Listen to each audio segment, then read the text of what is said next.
Welcome to the Big Life Podcast, where dreams aren't just imagined, they're built brick by brick, belief by belief.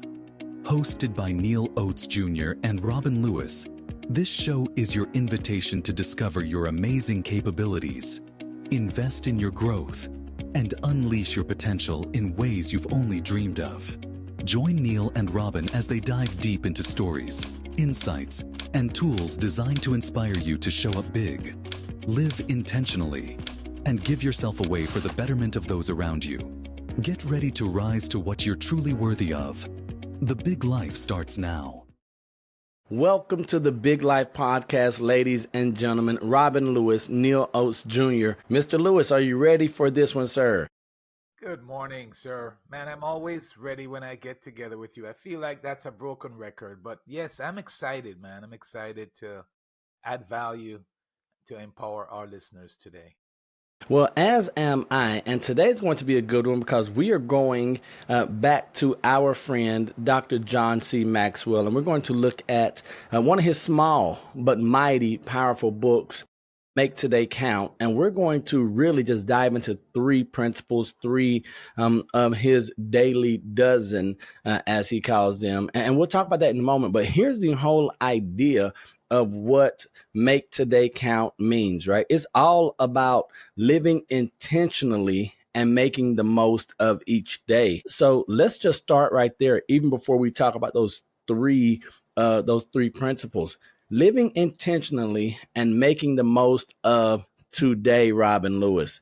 What does that mean to you, sir? Yeah, I mean, it means focus. It means being clear about what it is that is important to us, what we value, what we're trying to accomplish, what our purpose is, and then being intentional about forming the activity that we need to be doing to make that happen. So it's being really intentional about the activity that we do on a daily basis. Because John says that success is not made in a day, but it's daily. So it's the daily things that we do that will help us to accomplish whatever it is that we're trying to accomplish. So, ladies and gentlemen, you're going to hear Robin and I give great answers like that, but we want to remind you that it does not mean we have everything put together. So, as you hear Robin saying, well, here's what it means to seize the day, to make today count. But then there are days, I know that for me, where I have squandered my days, Robin, where I've looked up and I have not been intentional. I haven't had focus. I have not created that day the things that I believe I'm supposed to create. So we're going to dive into that. And now you mentioned the whole idea about intentionality and priorities and focus. And we're going to talk about what I believe are three big principles. That's going to be priorities, family, and commitment. And wow, these are meant to be great topics, great priorities. For some of us, this can also be a sore spot if we look at our priorities or lack thereof,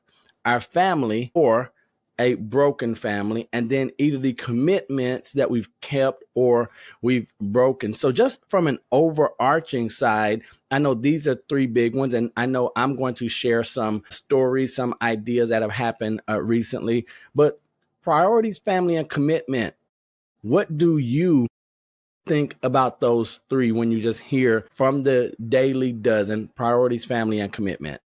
Yeah, so the thought there for our listeners is John suggests there are 12 things, 12 values that we consider living out on a daily basis, right? So these are what's important in life. So priorities is a major one. And Neil, I too, like yesterday, I have something that's been on my calendar now all of this week. And I'm not kidding you.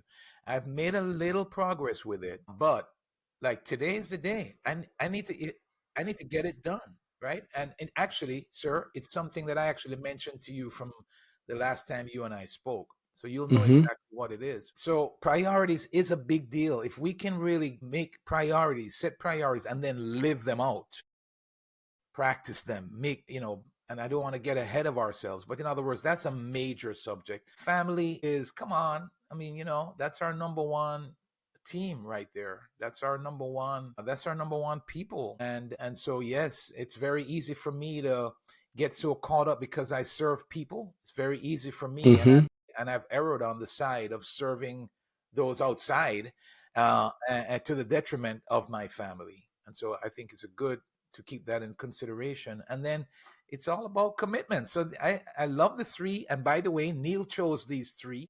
Hey, hold on, Robin. Don't be putting the burden on my shoulders. People gonna say, "Man, Neal chose a hard three." Go ahead, sir. Sorry, that's for encouragement, because these are really three good topics that I think all of our listeners can relate to. And if we can practice these three well, we're going to make our days count.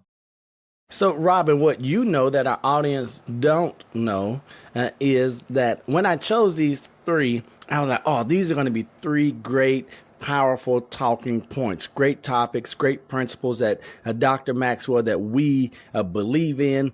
But little did I know that God was going to say, okay, I'm going to see how much you really believe and love and actually implement these three priorities, right? These three principles. So priorities, family, and commitment. And if we, like Dr. Maxwell says in the book, I do encourage you all to get this. It's a quick, fun, easy read. If we do it right, we're going to see an overlap, right? We're going to see that our priorities, family, and commitment, that they are overlapping. And that can either be encouraging at time, or you might find yourself being discouraged, but we have to work them all together.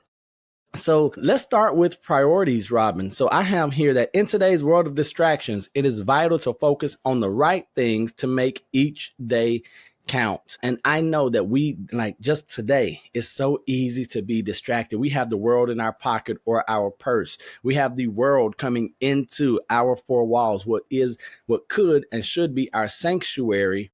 Everything is coming in vying for our attention. Well, Dr. Maxwell has this quote. It says, when you know your priorities, you know what to say no to. Not what to say yes to, but what to say no to. So when you hear the word priorities and then you're thinking about the distractions on the outside and having clear priorities or values, and then being able to say no to those things that we should say no to, how do you blend all of that? How do you manage the outside world, what you know you need to do, those distractions that are coming in, but then saying, wait, I'm also committed to this thing? So where are priorities fitting in Robin Lewis's life? And maybe some of our listeners will also be able to identify with that. Yeah, that's a very good question, and something that I continue to get better at. And it's something that I think that we have to do on a daily basis. And so that's the idea of making today count. But in other words, every morning I try to ask myself, I actually have a ritual that I do, and I use a Evernote to help me to kind of formulate this, put it down on paper and plan my day. Is, what's the best use of my time today? What are the things that I have to do today, is one, and only I can do.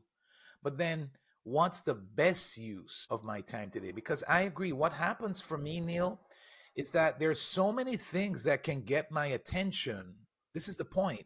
That's why I can say to you today that there's something that's been on my calendar that I didn't get done, Mm-hmm. because I allowed other things that are legitimate things, good things, to get in the way of, get my time. I want to say get my time. It did get in the way of what I consider to be the priority.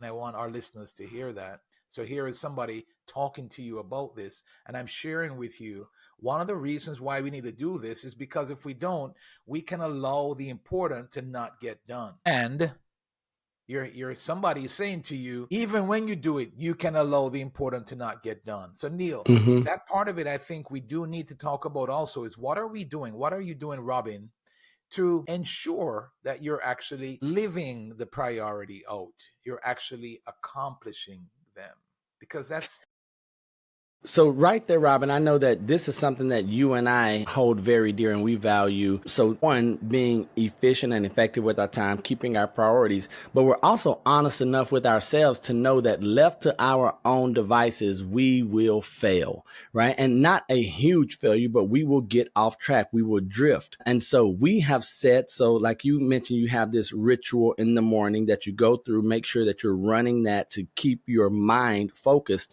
But then we also have this thing and we live by this thing called accountability, ladies and gentlemen, and not to ourselves, but to each other. So Robin will say, Neal, this is what I need to be held accountable for. And I will do the same thing. So I'm going to encourage you all to find an accountability partner that you can be transparent with, that you can share your priorities with, and then have them or give them the permission to ask you questions and to lovingly remind you, hey, where are we with this? Did you do what you said you were going to do? Is this still your number one priority? Yes, it is. So why aren't you acting like it, right? Why aren't you living that priority out? Because here's something that we know. Right? We know the 80-20 rule, the Pareto principle, that 80% of our results come from 20% of our activities. We know that every time we say yes to one thing, we're saying no to something else.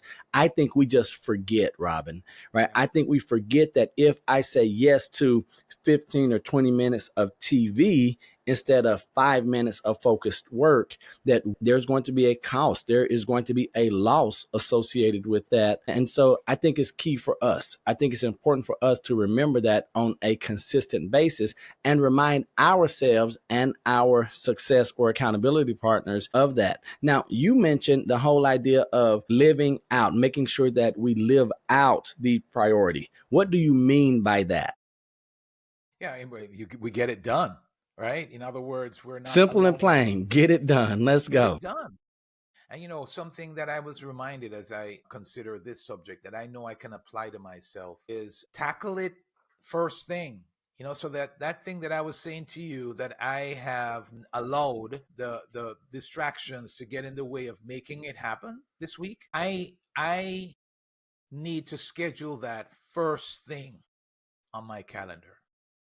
That's the first thing that I'm going to tackle, and I'm just going to block it off, and I'm not going to allow any distractions to get in the way. What happens sometimes is I think that I can get it done, and so I allow things. I know I have this to get done today, but I don't tackle it with that sort of intentionality and focus and commitment.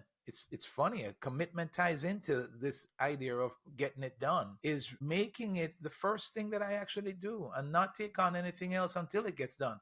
That lines up with it being a true priority, right? That's the idea of this. And so, but yeah, I'm sharing with you, like I'm talking to myself as I say this to you right now.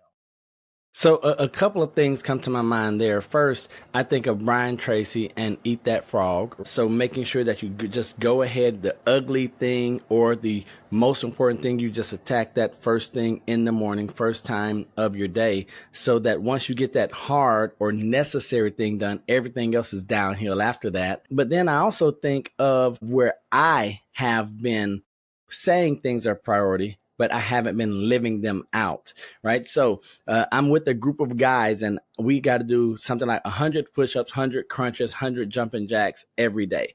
Two of my guys, they get them done 5:30, 6 o'clock in the morning.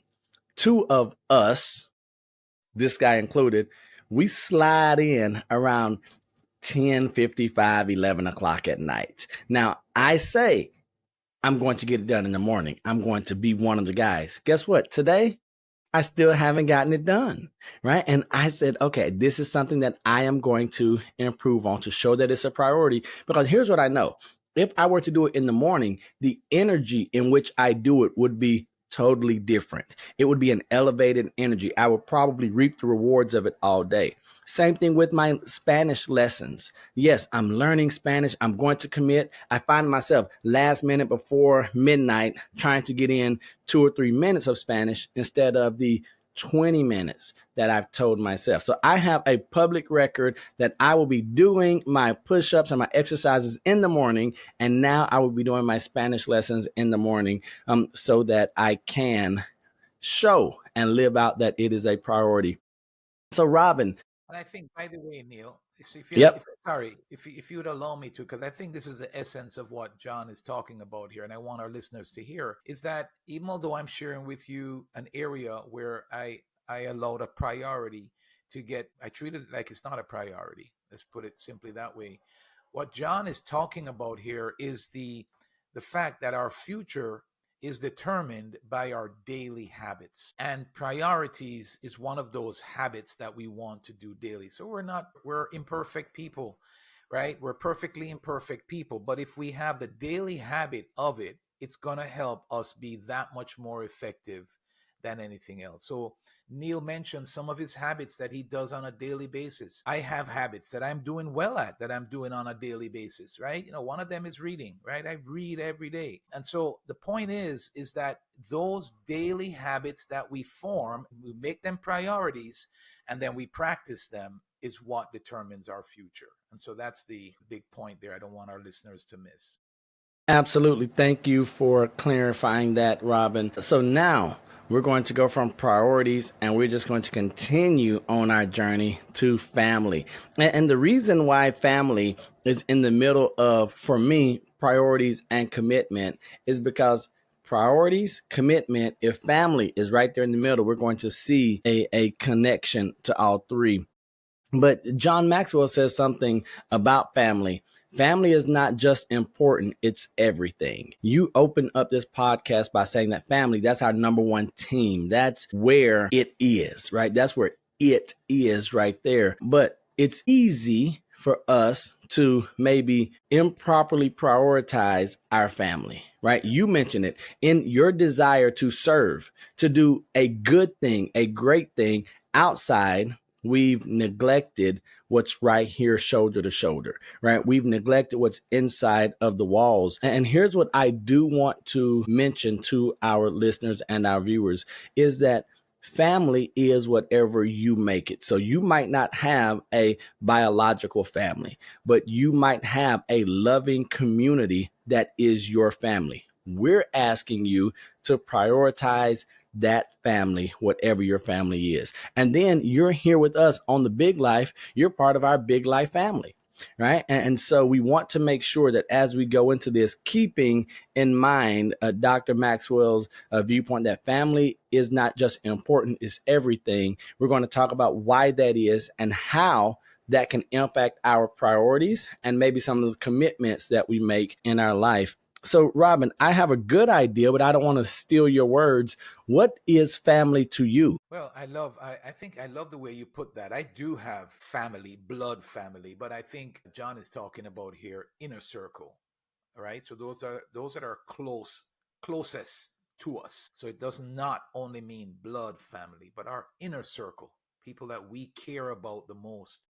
And sometimes it is very easy for us to lose sight of those that are closest to us. But I love John's one of his definitions of success. He says success is when the people who know you best love and respect you the most. And so I think what he's saying there is that the people who know you best feel like they are a priority in your life. And I think that's what he is talking. You said it, Neil. And that's what it means to me as well, because yes, there's nothing like I'm married. I have a wife, I have a daughter and a son-in-law and a grandson, right? And then I have extended family as well. I have a brother and a brother that lives far and a brother that lives near. I only said a brother. I have two brothers, and one of them has two kids, and so on, right? I have people that are my community. And am I living in such a way that I am showing my care? I'm showing that I value them. I'm showing that I love them. And if I'm not, then I'm not successful if I follow that Right. definition. So it's very important. So here's where I want to just share this whole idea of family and how it can bolster us or it can at times hurt us, right? Because it's those who are closest to us that have the possibility of causing the most pain, right? And a lot of times it's unintentional, right? So there is a saying, I forget where it comes from, but I have been using it for years now. It says that it's the foot that's closest to you that kicks you the hardest, right? And so, and it's not always an intentional kick, but I'm going to give two sides of this. So really quickly, I wrote a book, The Affluent Negro, 7 Principles for Minority Wealth Creation, still doing very, very well on Amazon. I think I know for a fact we're still in the top 300 of all books in its category. So yay, you all can go to Amazon and get The Affluent Negroes, or you can get that from theaffluentnegroes.com. But talking about family, and here's why I bring this up, Robin. As many accolades and great reviews as I got from the book, my wife was sitting there reading the book, and she just put it down when I walked into the room and looked at me.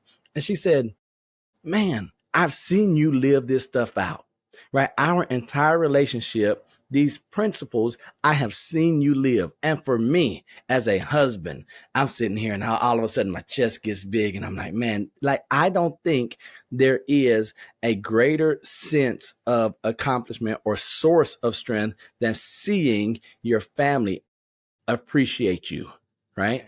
And each of us has to understand that we have that power within our families, within our inner circles, to support, to bolster someone else to do great things, right?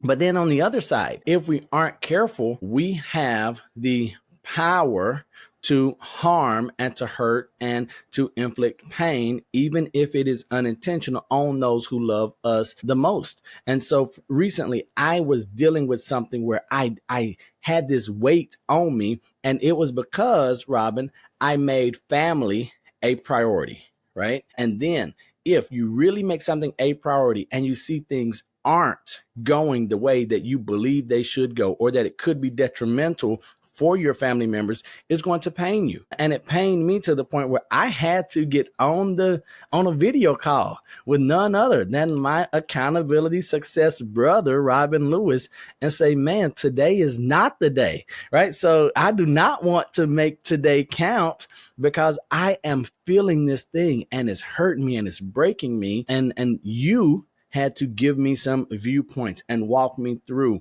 And so I think it's important for us to know that regardless of what your idea or your personal experience with family is, when we make family a priority, it is going to be up and down. There are going to be highs and lows, mountains and valleys with that. So, Robin, I would like for you to just share your idea with those highs and lows. How do we create balance, if at all possible, between what we're doing professionally, our priorities, our family, highs, lows, just anywhere in that mix? I would love to hear what you have to say.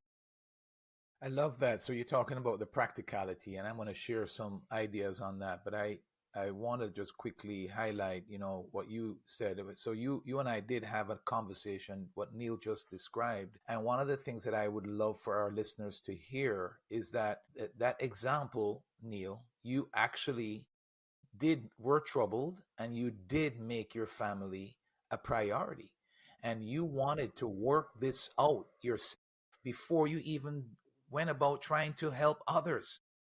You had something on your plate right there, and you said, Robin, you know what, I am not in the best shape to even serve people right now. I need to work on this. And that's the kind of that's what we're talking about, folks, where family truly came first in his life. And he could have very easily gone on. Neal, I don't mean to be talking about you here on the podcast. You could have gone on very easily, but it was a priority in your life. That's the point. Mm-hmm. The other thing I do want to say, which I think it just came to me as you were sharing it, is like, I've had times where those close to me, like if we're not like together, there are times where Edna and I, may have had a little scuffle or whatever. And you better believe that affects my day. That affects how I show up. So it's also important from that vantage point, like when the family relationship is not going well, it Mm-hmm. also affects how we show up. So I just wanted to add that there. But one thing that Edna has said to me is to be present. So how can we make them not feel like they're competing with our calendars and our schedule and our careers. Easier said than done, Robin. Yeah, we can be present, right? And that's why what your wife acknowledged to you is that she's seeing what you're writing about. She's experiencing it. So not just that you're out there doing it with others, but your spouse is experiencing it. That's what it's all about. And so be present, Robin. Do you realize that you're often on the phone when we're talking? So I would say be present. And I don't just mean physically, I mean emotionally, I mean mentally. Sometimes I can be honest with you.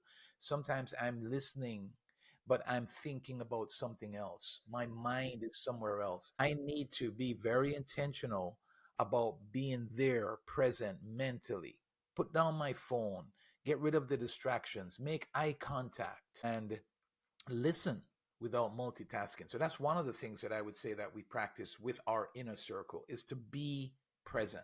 Look them in the eye, listen, ask real questions.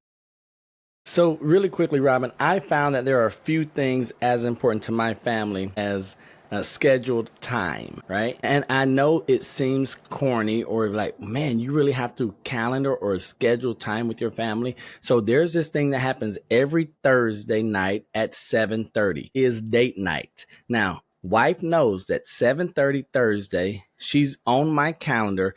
And even if we're doing nothing but sitting in watching a movie at home in the backyard or actually going on a date night, she knows that from 7:30 until she has my 100% attention.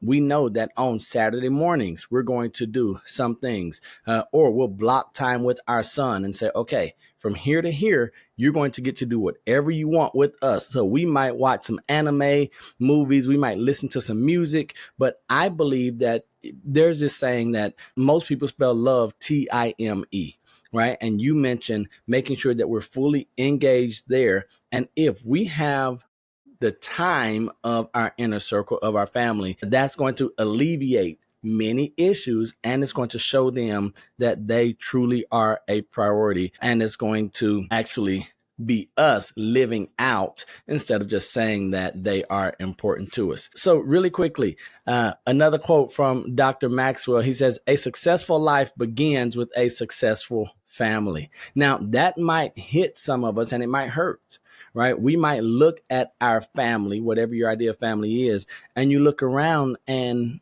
you say, if that's what I judge success by, I'm unsuccessful. Well, if you're still here listening with us, there is still time to be successful. There's still time. Robin, that might require us to do the hard, dirty, but necessary work of mending some bridges, right? Maybe we need to go in and apologize. Maybe we don't need to apologize. Maybe we need to forgive. Maybe we need to have those necessary conversations. And it might be where we have to go to our daddy. We might have to go to God and say, I've done all I can do with my family. Now it's up to you. Right. So if you think that a successful life begins with a successful family and you don't see the picture of a successful family, then let's work on that. I've had to work on that with my younger brother. I've had to work on that with other family members, those that were in my inner circle, and I had to be intentional and make the healing part, making a successful family, a priority in my life. And then I had to live that out. So, Robin, real quick, inside of the family, would you just talk about communication and just how important communication is to the family, in the inner circle, and how a lack of communication or what that can do to a familial unit? Yeah, without a doubt, it's important on a team. So we have leaders listening to us today, and you have a team, and you know the importance of communication with the team, right? It helps bring clarity. You're there to help encourage. You can challenge or support. I mean, you can share the vision, and so on. Communication is extremely important in the business world, right? In the team, whether that's nonprofit or profit, and so it's no different with the family. Family is a team, and it's our first team. So I would say it's even more important for that reason. And what happens a lot of times, I heard this thought years ago in the early stages of our marriage, where we should have date night, we should have a meeting. Look at it as a meeting. You have a scheduled meeting with your spouse once a week, just like you would with your team at work. And you're communicating about things. We see things differently. We have different perspectives. We have different things on our calendar. We have different things going on.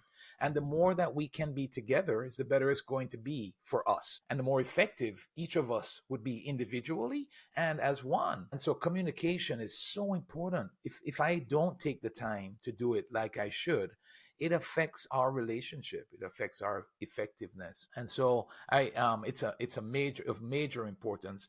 I just wanted to say to you, you talked about having regular time, having a date night, having a time of, where you guys have Saturday, something you do on Saturdays. I remember my family, my mom and dad used to have Sunday dinner, and this started from when we were in their household, and it continued on after we were adults and were living outside of their household, that they would still have us together.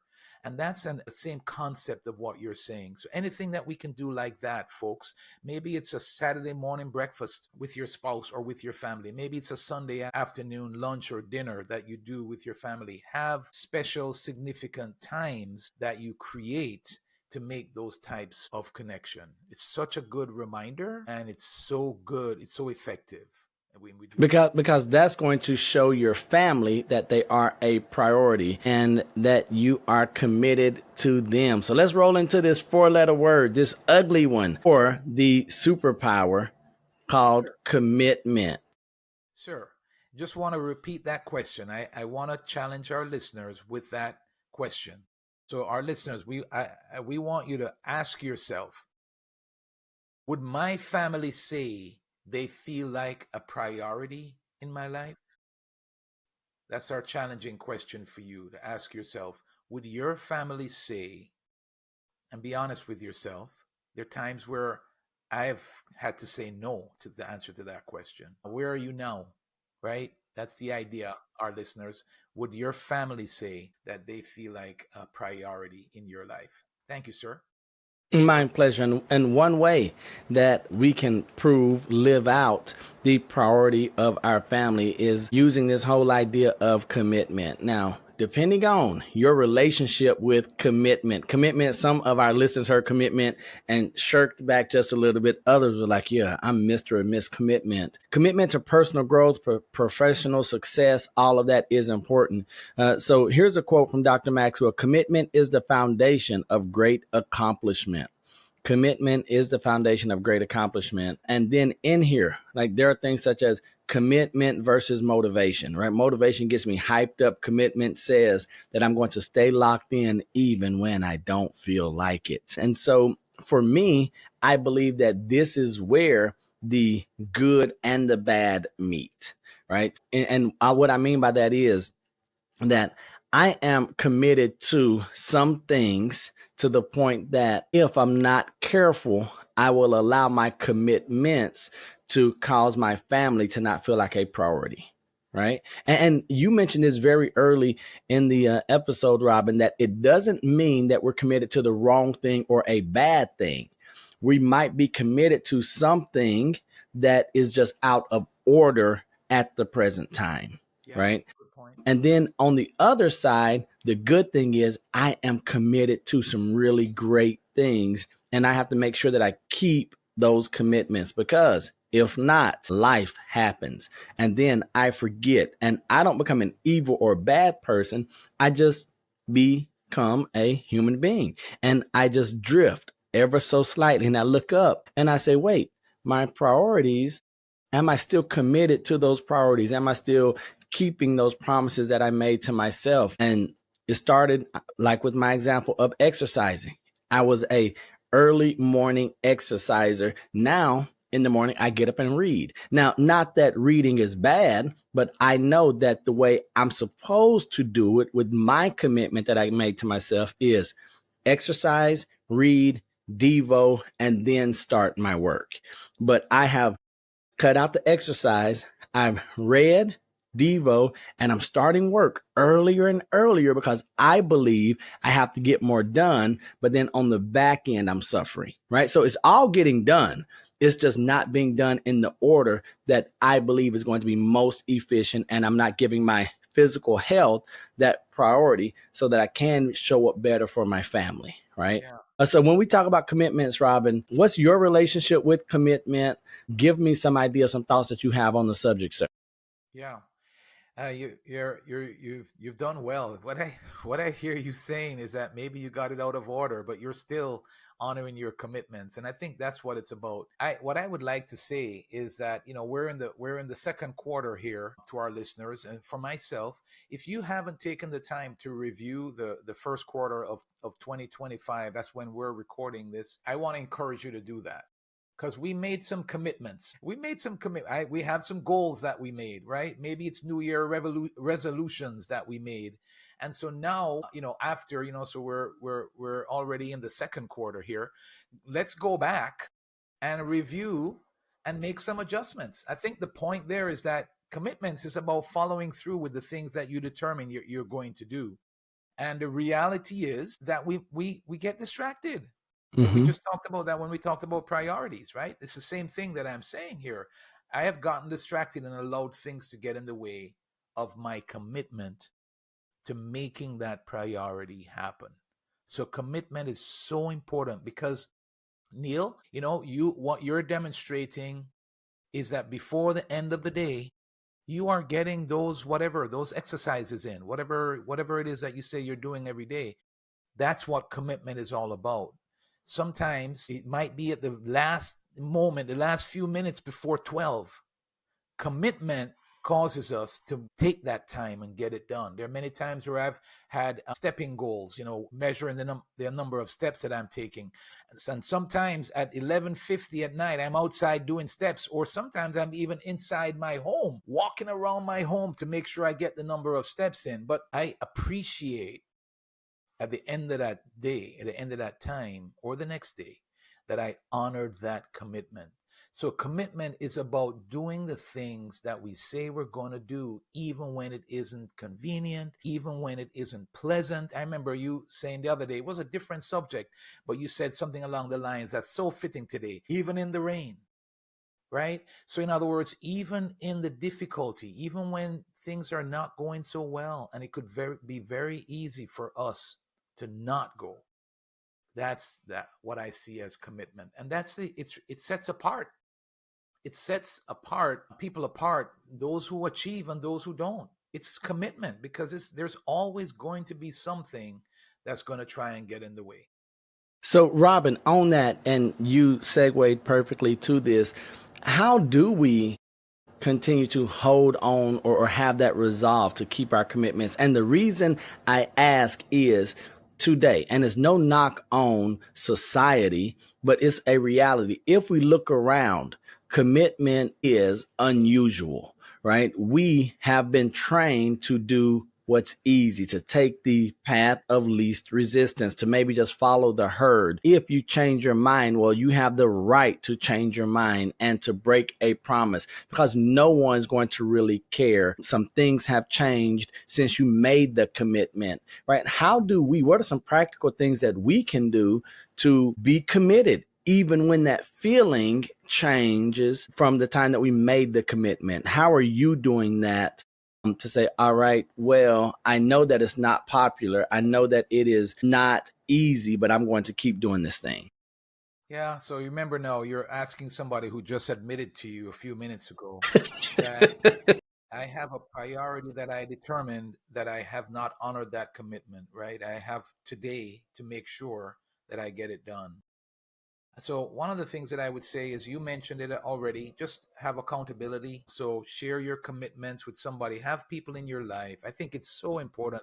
I know you are big on this, Neal, because oftentimes you make yourself accountable to me voluntarily. So, I know you believe this, and I want our listeners to find people in your life that can help keep you accountable. I think accountability partner is one of the major ways that we're going to help each other to make those commitments, right? So that's one thing. I think the other thing is and I talk about this a lot, is review and reflect. Like, yeah, I am aware. The more I'm aware that I haven't completed this thing, because I review my day at the end of the day. And so if you're reviewing and reflecting, you can make adjustments. The reality is sometimes we don't do it when we're supposed to do it. The goal is for me to get that done from Monday, and I haven't. But I'm a review and I reflect, and I need, it's in my mind to make sure that it gets done. So I say review, reflect, and adjust. And So, Robin, real quick, I want to, because I know you live by this, and this has been a practice that you've used for a while now. Because many times we don't review, reflect because we're afraid of the result or what we're going to see. We're going to see all the incomplete, the lack of commitment, the misaligned priorities. One, why did you start the daily review of your day?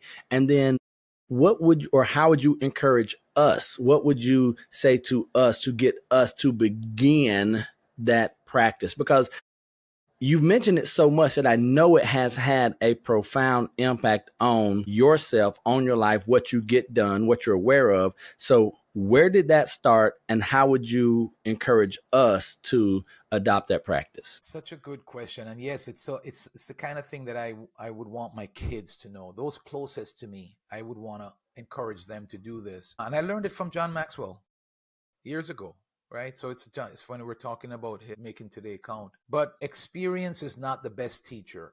Evaluated experience is. And the more that I do it is the more I can pick things out of my day, Neal.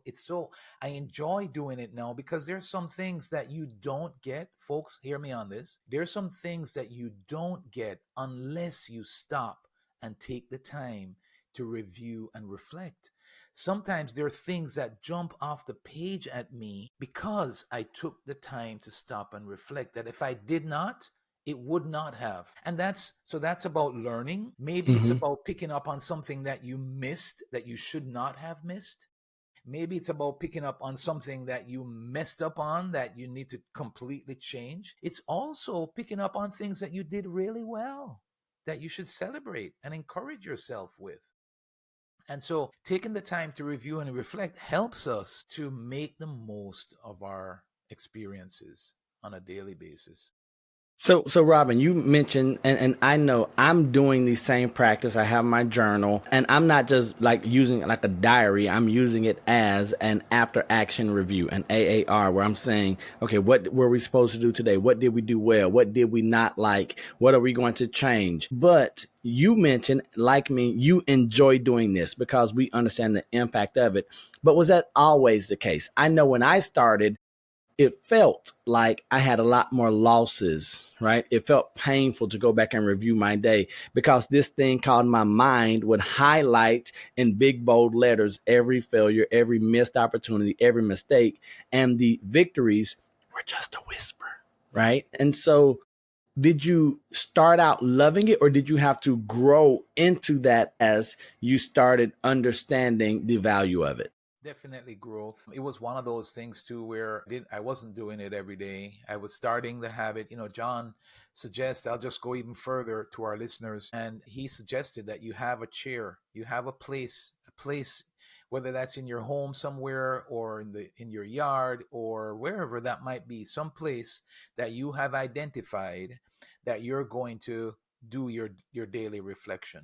And so by designating a place, if you don't do it that day, it actually calls to you. Hey, I haven't seen you today. So even developing the habit was a struggle. I didn't do it every day. And now I can say I do consistently. So that was a struggle from that standpoint. Yes, and number two, I still don't celebrate the wins as best as I can. I still don't, Neal. That's clearly something that I still can get better at, even knowing the benefit of that. I don't know what that is about me, but yeah, I can get better at celebrating the win. So it's still a work in progress. I can still get better at doing it. One of the things that I've noticed just recently is that I used to do it in the morning for the day before. And I Mm-hmm. wanted to start making it a practice to doing it the day at the end of the day. And I'm still not as consistent with that. So a lot of times I still end up doing it in the morning. So I can get better. I think it's more fresh the day of. So sometimes you can still, because I have things in my calendar and I have my priorities. And the next day I can easily look back and look at my day. But it's even fresher when it's at the end of the day. And so I can still get better at that too, for example. So it's definitely Good stuff. work in progress, sir. Good stuff. So, Robin, as we get ready to package this episode up, talking about priorities, family, and commitment, I know one challenging question that you put out there was this whole idea is, would your family say that they are a priority? But in terms of an action item, whether it's priority, family, or commitment, what's something that you would encourage our audience or listeners to do in terms of an action item after listening or watching this episode? Yeah, I would encourage them to choose one thing that they can do today in the three areas that we talked about. So, what's one thing that you can do today in the area of priorities, in the area of family, and in the area of commitment? What's one thing? It's very easy for us to come away from this and we've learned, but there's so much that we can go do now. And sometimes we don't do anything. So, I would recommend to our listeners to just figure out one thing that you can do in each of those areas and then be about that, because it's really the whole thing. The whole topic here is make today count, and make today count in these three areas. And the way that we're going to do that is to do something today. And so find that one thing in the three areas that you can do. That's what I would So, say. so Robin, you talk about today is all about make today count, and I just want to just really quickly. There's something that happened October 23rd, 2013, that I doubt other than you, and no one else probably knows that has listened to the podcast. But October 23rd, 2013, I flatlined. I was in an ATV accident. They take me to the hospital. I code. I'm dead. I'm gone. And there is nothing like dying that helps you refocus on your priorities, appreciate your family, and keep your commitments. And so from that day, this book, and if I'm not mistaken, I believe I got this book as a gift not long after that, right? And the whole idea of making today count. Because here's what I'll tell you, ladies and gentlemen, there's a quote that I heard one of my mentors say, that everyone has a yesterday, but not everyone has a tomorrow. Right. And so I was living an arrogant life, meaning, oh, well, I'll just do it tomorrow, like tomorrow, tomorrow, tomorrow. And then for me, I had run out of tomorrows. I had run out of todays. And when I sat back and reflected, Robin, I realized that there were priorities that shouldn't be priorities. There were priorities that were misaligned and out of order.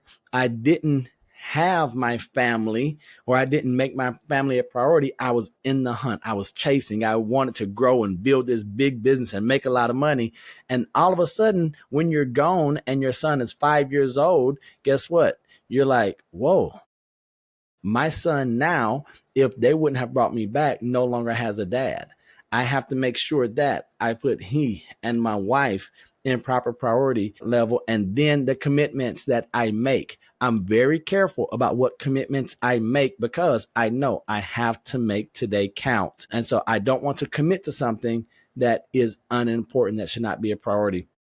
So I tell everyone, my job is to put the fear of death in them without them having to experience it for themselves, right? And so I'm hoping that I am, or not the fear of death, but the appreciation of life, the appreciation of today. So that's what I have in closing. Robin, what do you have for the people before we get out of here on this episode of the Big Life Podcast, sir? Sir, I think you said it all. That's a way to end it with what you just said. I say thank you for sharing that personal experience. And I get it. It hits me. I take tomorrow for granted. And so that is just the truth. If we aren't careful, we can all live arrogant lifestyles believing that we have tomorrow. But let's do as Dr. Maxwell has encouraged us to do.